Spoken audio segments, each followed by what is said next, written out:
बाबा जी फरमांदे सन मुसलमाना जिन्होंने अपनी तारीख भुला छड्डी है ना, बस की सां ये गल ही भुल गए, बस है की सां असी की शेर सां, असी हजूर दे किवें गुलाम सां, केड़ी ताकत सी साडे।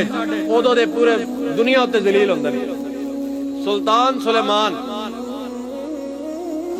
सल्तनत उस्मानिया दा बादशाह है, अंग्रेजी एक रियासत है। सल्तनत उस्मानिया के मुतहत आई टैक्स देंदी सी, जिंदगी अपना देंदे सी, अपना टाइम पाते सन। उन्हें सलाह बनाई हुण असां बगावत करनी है, मुसलमानों को टैक्स नहीं देना। उन्हें मीटिंग पाई अंग्रेज के बादशाह ने, पूरे यूरोप के हुक्मरान उन्हें इकट्ठे किए।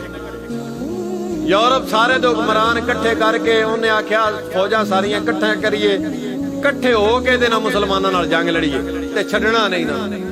की आख्या आज भी साडा यही है ना, ओ जी यूरोप सारा इकट्ठा है, कुफर सारा इकट्ठा है, असीं की करिए? यही गल है। अज भी सानू यही मौत पई है ना मुसलमानों नूं ते साडे हुक्मरानां नूं, साडे सिपह सलारां नूं यही मौत है ना। ओ जी हम उनका मुकाबला नहीं कर सकते। भाई क्यों नहीं कर सकते? असीं साडी नली बंदी की है? सानू दसो की है? सानू लूले असीं लंगड़े केड़ी शै नहीं साडे कोल, सिर्फ मेन शक इन्हां कोल गैरत कोई नहीं ते बाकी ते सारा कुछ इन्हां कोल है।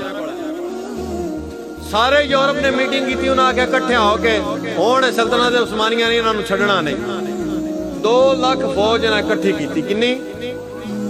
यूरोप ने 2 लाख फौज इकट्ठी की। जिहड़ी जगह ते जंग हुई ना, वो मैदान का नाम है मैदान मुआश, उस जंग का नाम जंगे मुआश। उस मैदान दे विच जिस वेले इकट्ठे हो गए ना, मुसलमाना की फौज 50,000, अंग्रेजों की 2 लाख। हुण कोई मुकाबला है? उन्हां दी बाड़ी है ना। पूरा यूरोप इकट्ठा होके आ गया। जोर दी नमाज पढ़ी उत्थे, सुल्तान सुलेमान ने जमात कराई, मगर 50,000 फौज ने नमाज पढ़ी। नमाज पढ़ के जंग हो गई शुरू।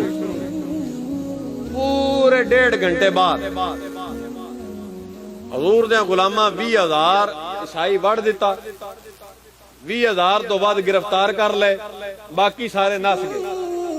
उस मैदान दे विच मुड़ दोबारा असर दी जमात कराई। कि मैदान जंग शुरू हुई है, जोर दी नमाज पढ़ के ते असर दी नमाज पढ़िए, फतह हो के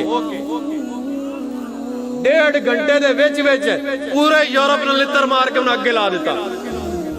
उन्हें केड़ी ताकत आई? कलमे दी ताकत आई।